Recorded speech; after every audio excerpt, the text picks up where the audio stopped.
मना मत्सरे नाम सांडू नका हो, अति आदरे हा निज ध्यास राहो. समस्तांमध्ये नाम हे सार आहे, दुजी तुळना तुळिताही न साहे. हे मना, मत्सराच्या आहारी जाऊन दुसऱ्याची प्रगती पाहून दैवाला दोष देत तू नामस्मरण करणे सोडू नकोस, टाळू नकोस. अतिशय आदरपूर्वक तू आत्मज्ञानाचा, परमेश्वर आणि जीवाचे एकरूप असणे हा स्वरूपाचा ध्यास ठेव. श्रीरामाचे, स्वामी समर्थाचे, देवाचे, परमेश्वराचे नामस्मरण हे सर्व साधनांचे सार आहे. ह्याची दुसऱ्या गोष्टीची तुलना करायला गेलास ती तुला सहन आणि शक्य होणार नाही. होय बाळा, जे तू ऐकत आहेस ते सत्य आहे. प्रत्येक माणसाची गोष्ट तू मनावर घेऊ नकोस, कारण माणसे तुम्हाला काय बोलतात त्यावरून त्यांची पात्रता कळते, तुमची नाही. बाळा, स्वतःची तुलना कुणाशीही करू नका. तुम्ही स्वतःची इतरांशी जेवढी तुलना कराल तेवढे तुम्ही नैराश्याच्या चक्रव्यूहात अडकत जाल. स्वतःची तुलना इतरांबरोबर जर तुम्ही केली तर तुम्ही स्वतःचा अपमान करत आहात. सहमत असाल तर लगेच व्हिडिओला लाईक करून चॅनलला सबस्क्राईब करा. एका माणसाने एक जंगली बांबूंचा कोंब आणला आणि आपल्या बागेत तो कोंब लावला.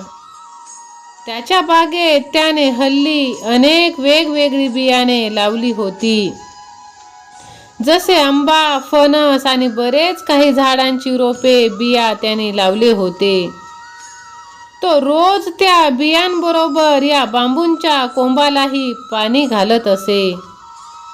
दिवसामागून दिवस जात होते, पण या बांबूच्या कोंबामध्ये काहीच फरक दिसत नव्हता.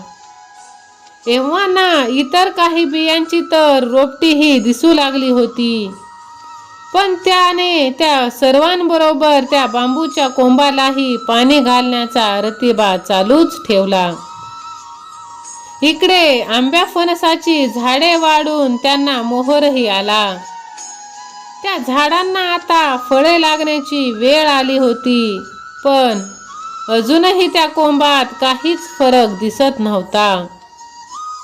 तो माणूस आता विचार करू लागला होता की हा कोंब लावून त्याने काही चूक तर केली नव्हती ना. त्याऐवजी एखादे दुसरे झाड लावले असते तर कदाचित त्याचा फायदा तरी झाला असता.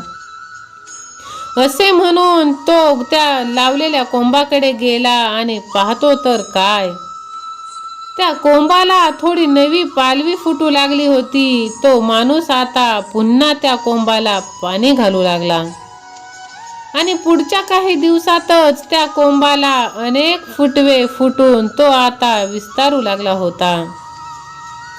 पुढच्या एका वर्षात त्या कोंबाने अर्धी बाग व्यापून टाकली आणि सगळीकडे घनदाट बांबूंचे वन दिसू लागले. माझ्या प्रेमळ स्वामी भक्तांनो, असेच असते. प्रत्येकाच्या वाढीचा आणि विस्ताराचा वेगवेगळा कालावधी असतो. जेव्हा त्या आंबा आणि फणसाच्या झाडांनी आपला विस्तार वर वाढवण्याचा प्रयत्न जोर धरून केला, तेव्हा तो बांबूचा कोंब आपला विस्तार जमिनीच्या आत वाढवत होता. तो मिळणारे सर्व पोषक अन्न आपल्या अंतर्गत वाढीला देत होता. त्यामुळे त्याची जेव्हा वाढ आणि विस्तारण्याची वेळ आली तेव्हा त्याने बाकीच्या झाडांना मागे टाकले आणि सर्व जागा त्याने व्यापून टाकले. तसेच आपणही आपली वाढ आणि विस्तार करायचा असेल तर आपली मुळे मजबूत आणि विस्तारित करावीत.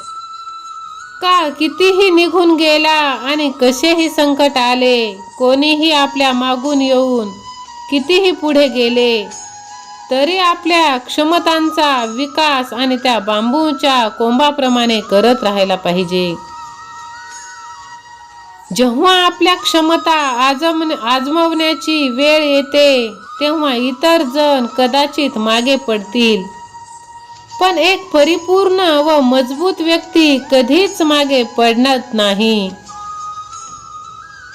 इतरांशी आपली तुलना तुम्ही करू नका. तुमच्या क्षमता अधिक मजबूत बनवण्यावर तुम्ही भर द्या, कारण प्रत्येकाकडे एकमेवाद्वितीय अशी कला व किमया असते. कदाचित तुमच्या क्षमता इतरांच्याहून वेगळ्या आहेत. त्या ओळखा, पारखा, त्यांना योग्य वेळ आणि सराव द्या. तुम्ही यशस्वी होणार यात शंकाच नाही. बौद्धिक आणि शारीरिक क्षमता वाढवणे म्हणजे हमखास यश मिळवणे. माझ्या प्रेमळ स्वामी भक्तांनो, सहमत असाल तर होय देवा मी सहमत आहे असे टाईप करून व्हिडिओला लाईक करा आणि ह्या भक्तिमय चॅनलला सबस्क्राईब करा. स्वामी माऊली म्हणतात, बाळा, आयुष्यातले काही क्षण हे एकांतात घालवत जा. सर्व प्रश्नांची उत्तरे तुला तिथेच मिळतील, कारण तिथेच आपला संवाद फक्त आणि फक्त स्वतःची होत असतो. बाळा, कधी कधी देव तुमची परिस्थिती बदलत नाही, कारण त्याला तुमची मनस्थिती बदलायची असते. सहमत असाल तर लव यू गॉड असे टाईप करा. स्वामी माऊली म्हणतात, बाळा, तुलना करावी पण कधी कोणाची अवहेलना करू नये, कारण आपण जे पेरत असतो तेच उगवत असतं. जीवन असे जग बाळा, जणू सर्व काही तुमच्या बाजूने आहे. जीवन हे स्वतःला शोधणे नाही, तर जीवन म्हणजे स्वतःला तयार करणे आहे. स्वतःवर विश्वास ठेवता पण हा यशस्वी होण्याचा मार्गातला पहिला टप्पा आहे की नेहमी इतरांशी स्वतःची तुलना तुम्ही करत बसू नका. यामुळे तुम्ही स्वतःची किंमत कमी करता, जगाच्या नजरेत नाही तर स्वतःच्या नजरेत.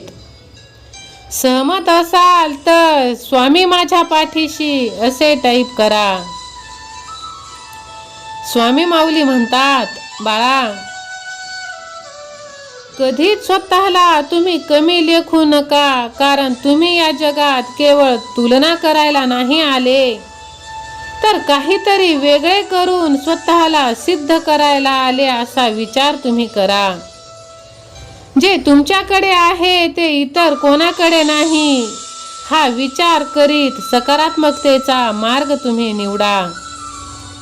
समोरच्याने कितीही तुम्हाला नावे ठेवली तरी प्रत्येक माणसाची गोष्ट मनावर घेऊ नकोस बाळा, कारण माणसे तुम्हाला काय बोलतात यावरून त्यांची पात्रता कळते. बाळा, कठीण काळात सतत स्वतःला सांग की शर्यत अजून संपलेली नाही, कारण मी अजून जिंकलेलो नाही. मी कधीच हारणार नाही, कारण स्वामी माऊली माझ्या पाठीशी सदैव आहेत. त्यामुळे मला घाबरण्याचे काहीच कारण नाही. मी काही वाईट कृत्य, वाईट कर्म केले नाही. त्यामुळे देव, परमेश्वर, स्वामी आई सदैव माझ्या पाठीशी आहे. म्हणून तर स्वामी माऊली नेहमी म्हणतात, बाळा, तू जर तुझे सत्कर्म चांगले केलेस तर तुला भिण्याचे काहीच कारण नाही. सहमत असाल तर स्वामी माझ्या पाठीशी, भिवू नकोस, मी तुझ्या पाठीशी आहे असे टाईप करा. स्वामी माऊली म्हणतात, बाळा, जेव्हा पाऊस सुरू होतो तेव्हा सर्व पक्षी घरट्यात आसरा घेतात. मात्र गरुड पावसापासून बचाव करण्यासाठी ढगांवरून उडत असतो. त्यामुळे तू कधीही आलेल्या संकटांना घाबरून जाऊ नकोस बाळा. आलेल्या संकटांना तू 2 हात कर आणि त्यांच्याशी तू सामना कर. तू नक्कीच यशस्वी होशील. बाळा, आयुष्यामध्ये कोणासोबत तुलना करायची असेल तर त्यांच्यासोबत करा जे त्या क्षेत्रात सर्वात टॉपला आहेत.